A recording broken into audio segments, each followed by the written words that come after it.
This is the Sony FX3. Despite being released 3 years ago, it remains one of the top choices for high-end content creators, freelancers, DPs, and has even been used to film Hollywood blockbusters like The Creator. At the time of the launch, the FX3 was arguably the best bang for your buck. But as the years have passed, other brands have begun to catch up, and Sony has released additional, often cheaper, more feature-packed cameras to their lineup. So as we sit here looking ahead at Sony's potential roadmap for the next year, the question remains, is the Sony FX3 still worth it in 2024, or is it overrated and potentially outdated in the very near future? Well, let's find out.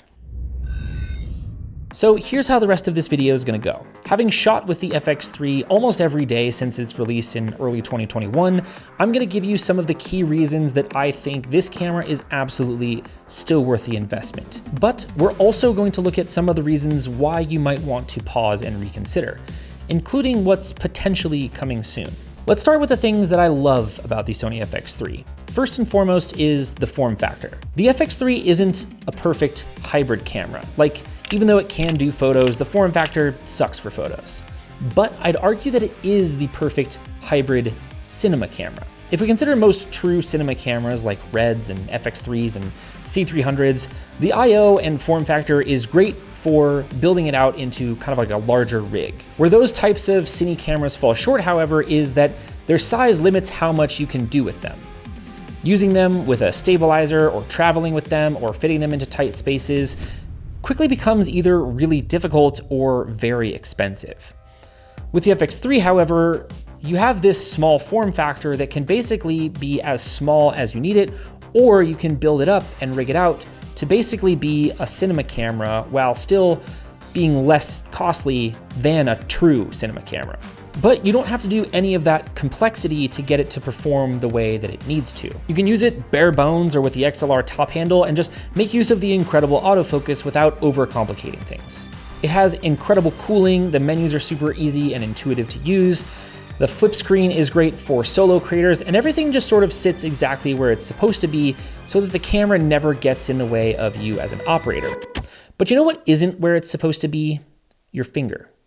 Good news is you can fix that by tapping the like and subscribe buttons. Another huge notch in the FX3's favor is image quality. While some might scoff at the 12 megapixel sensor, this allows for a perfect 1:1 readout of full frame 4K video. There's no extensive processing required, it just spits it out directly onto the sensor, making it an extremely efficient camera, and when you compare it with the latest iteration of Sony's color science, it looks great and is an absolute treat to work with in post.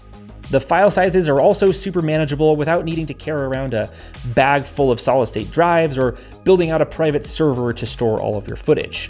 And then of course, there's the low light performance. The FX3 has a dual base ISO of 640 and 12,800, meaning as soon as you jump up to 12,800 ISO, all of the noise disappears. This means that you just need like a sliver of light and you're able to capture whatever your heart desires. Or on the brighter side, you've also got 15 stops of dynamic range, which I'm pretty sure is like the best among any camera in that like sub $4,000 price range. One more reason to heavily consider the FX3 is the lens ecosystem.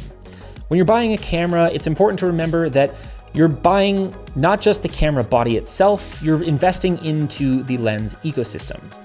Camera tech will advance and one should expect to upgrade their camera body over the years, but lenses retain their value much better and should be thought of as more long-term investments. Right now, no one comes close to the lens selection that you have at your disposal with the Sony E-mount. Sony themselves makes 71 different lenses, and there's a robust number of third-party lenses, bringing the total number to 199 lenses, 142 of which are full-frame lenses at the time of this recording. Then you compare that to Canon, which only manufactures 46 lenses and doesn't allow third parties to create any RF lenses that make use of autofocus. And on the topic of autofocus, with the FX3, Sony kind of set the standard for what great autofocus in video should look like. The focus tracking and IAF and the 4K 120 tracking, it's just next level. But Sony has continued to innovate on the autofocus department, and this is where we start to transition into things that might give you a little bit of pause. So like, here's Sony's biggest issue. Sony continues to push the envelope of what's possible in a camera. They come out with some awesome new features for whatever the current camera release is, and then they just kind of start putting it into everything moving forward. This is basically the exact opposite of Canon, where Canon will protect their flagship at all costs, even if it means crippling their lower-end cameras in the process.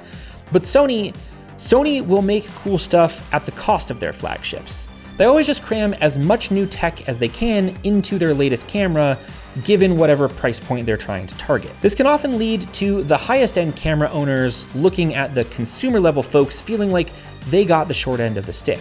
Like, go check out the comment section for every Sony firmware announcement, and you'll find a horde of pitchfork-wielding Sony Alpha 1 owners upset that their $6,000 camera has inferior autofocus compared to like the new $1,800 camera. The FX3 suffers from this as well. Sony has made some incredible advancements in the autofocus world with their new AI processor. This first came with the A7R5, but it's quickly trickled down to every camera since then. So, of course, it was included in the A9 III, but it's also included in their more consumer price cameras like the ZVE1 and the A6700 and the A7C2. So while the FX3's autofocus is still fantastic, and it's still better than almost every other camera brand, it doesn't have that AI chip. So it's now been made to feel like it's obsolete because it can be beat by cameras that are less than half the price. With all these new cameras Sony has released, it makes you wonder if perhaps something better is coming in the near future. With the announcement of the A9 III, I think a lot of people's ears have perked up. If Sony follows this innovate and trickle down approach, I think a lot of folks assume that with the addition of global shutter on the A9 III, that means that global shutter on something like an FX3 Mark II must be soon to follow. And there have been rumors swirling that a new camera in the FX line is coming in 2024. So surely that means that we're getting an FX3 Mark II, right? Well, maybe not so fast. In mid-January, Sony Cine announced that a firmware update was coming to the FX3 and FX30 that will bring shutter angle, flagging clips to mark shots, and better live streaming support. But the kicker is, it's not coming until September of 2024. To me, this means one of two things. Either this means we're not getting an FX3 Mark II anytime soon, or it means that the FX3 Mark II is going to be so much better that the addition of shutter angle is going to be dwarfed by whatever the new camera has in store, and Sony is just throwing us a bone. My guess is the former, since it's unlike Sony to provide firmware updates to cameras near the release of their successor. Again, A1 owners are screaming in the corner. But I don't know. Maybe we'll get like an A7S IV this year instead. So if we go with the assumption that an FX3 Mark II isn't coming in the near future and one-upping the FX3, that handles one side of the is it still worth it question. The other side of the equation is whether there's another camera out there that's just a better value, and that's where things get a little bit more complicated.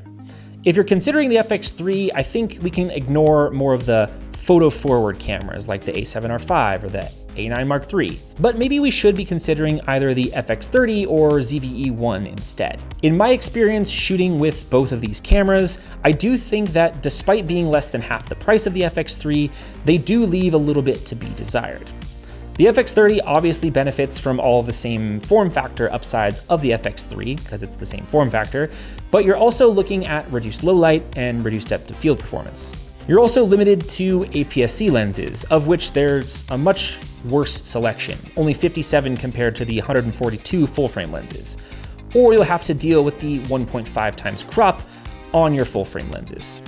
There's also an additional 1.56 times crop when you're shooting in 4K 120. So all these crop factors starting to kind of come into place, it starts to limit your ability to shoot without being hindered in one way or another, especially on the wider end. Or maybe you do want the full frame and the low light, but you still don't want to shell out the budget that's required to get an FX3. Maybe the ZVE1 is more your style. I've done a full review on the ZVE1, so I won't go into all of that here, but in short, it's super fun to shoot with, especially given it has those improved AI autofocus features that we're talking about. I'm just a little concerned that it can't be a workhorse camera. The form factor is a bit too small and you've only got the one SD card, and it's missing a lot of the buttons that allow you to sort of do the work that you need to do very quickly. While I've never had any issues with the overheating in the middle of the Utah desert, I know a lot of folks also complain about this as well. This is probably the part of the video where the comments start getting a little spicy. But Kat, what about the Canon R5C? You forgot about Blackmagic 6K. Bro, have you even heard about OpenGate? You idiot. Panasonic stabilization blows Sony out of the water. Bleh. And like, you're right, I get it. Those are all fantastic cameras. Realistically, if you're even considering the FX3 and have a budget that will get you even close to affording it, then whatever you decide to go with is gonna be good enough. At this point, if you're still not happy with the end result, the problem isn't the camera, it's probably the person holding it. So is the FX3 worth it? In my opinion, since the news that a direct successor isn't coming very soon, I think it is. The FX3 makes very little compromises, and you'll note that most of my complaints about it aren't about the camera itself, it's just the other things out there. Given it's been out for 3 years, maybe you could try to find a used one. But I do think it'll be hard to find a great deal since used prices are still around $3,700 everywhere I check, which is kind of a testament to how well this has held its value, showing that it is still worth it in 2024. But I'm curious to know your thoughts. Let me know in the comments, and I'll see you in the next one. Peace.